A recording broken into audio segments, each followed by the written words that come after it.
Évangile de Jésus-Christ selon saint Marc.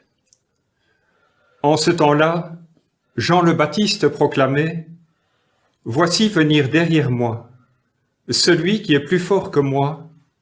Je ne suis pas digne de m'abaisser pour défaire la courroie de ses sandales. Moi, je vous ai baptisé avec de l'eau, lui vous baptisera dans l'Esprit Saint. » En ces jours-là, Jésus vint de Nazareth, ville de Galilée, et il fut baptisé par Jean dans le Jourdain.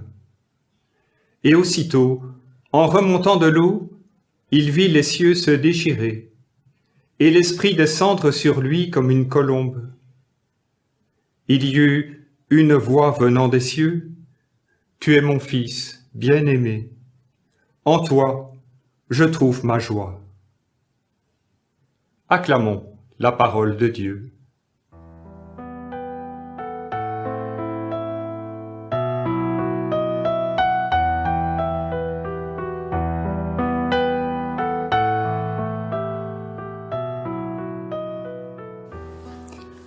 Frères et sœurs, avec la fête du baptême de Jésus, nous clôturons le temps de Noël.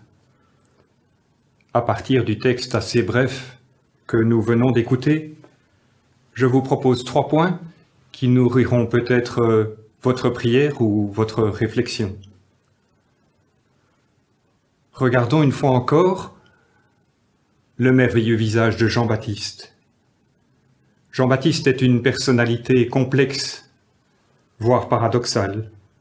Nous connaissons la vigueur et parfois même la violence de ses propos. Mais l'Évangile nous montre un autre trait, son humilité. Je ne suis pas digne. Attention, il ne s'agit pas ici de s'écraser. Je ne suis pas digne. Il est vrai que je ne suis pas digne du merveilleux trésor qu'est l'Évangile.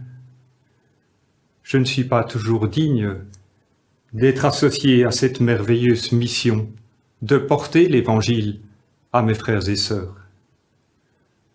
Nous ne sommes pas toujours dignes d'être associés à la merveilleuse mission du Christ.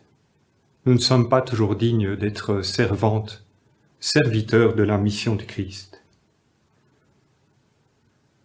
Nous pouvons peut-être demander pour chacune et chacun, et en tout cas nous pouvons demander pour l'Église, la grâce de l'humilité juste.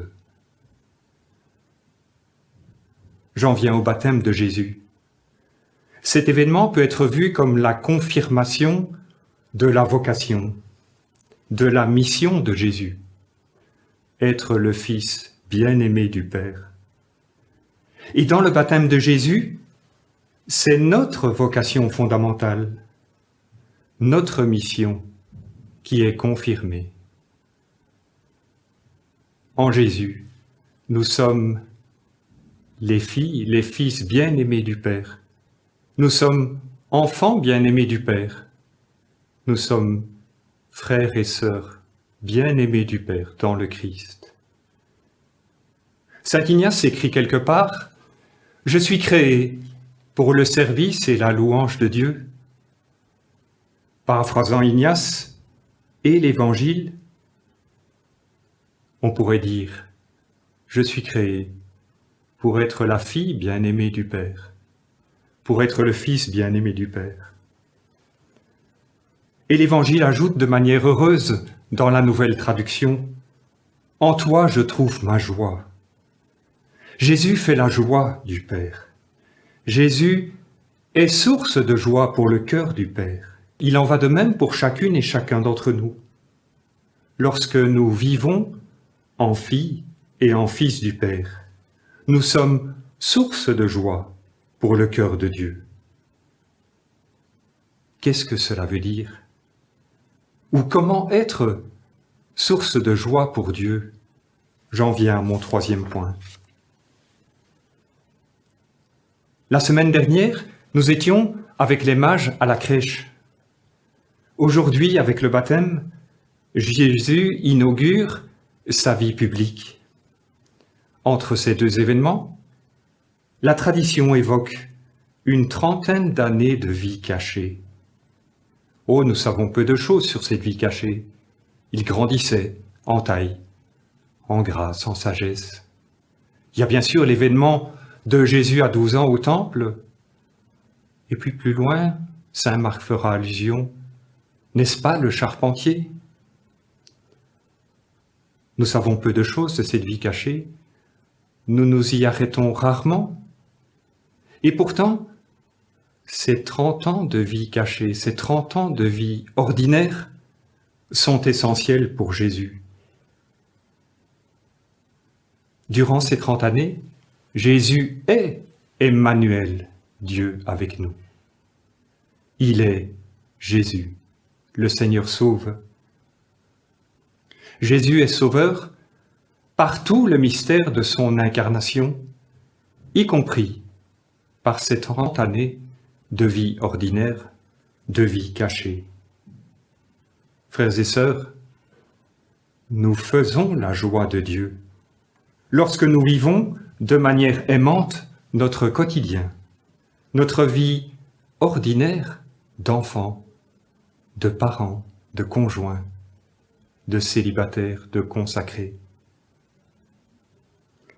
Qu'il nous soit donné de vivre notre quotidien à cette intensité de notre vocation et d'être ainsi source de joie pour le Père, pour nos frères et sœurs.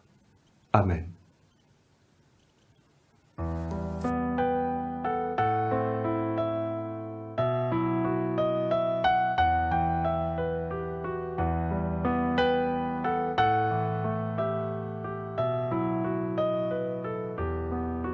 Tu parais sur les bords du Jourdain, toi Jésus qui rejoins les pécheurs, avec eux tu te fais pèlerin.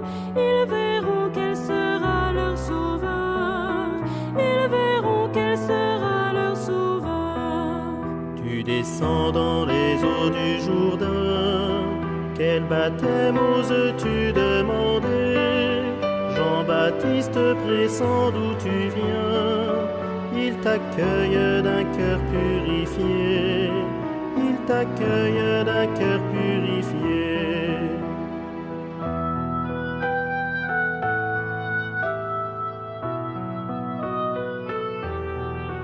Baptisé dans les eaux du Jourdain, tu remontes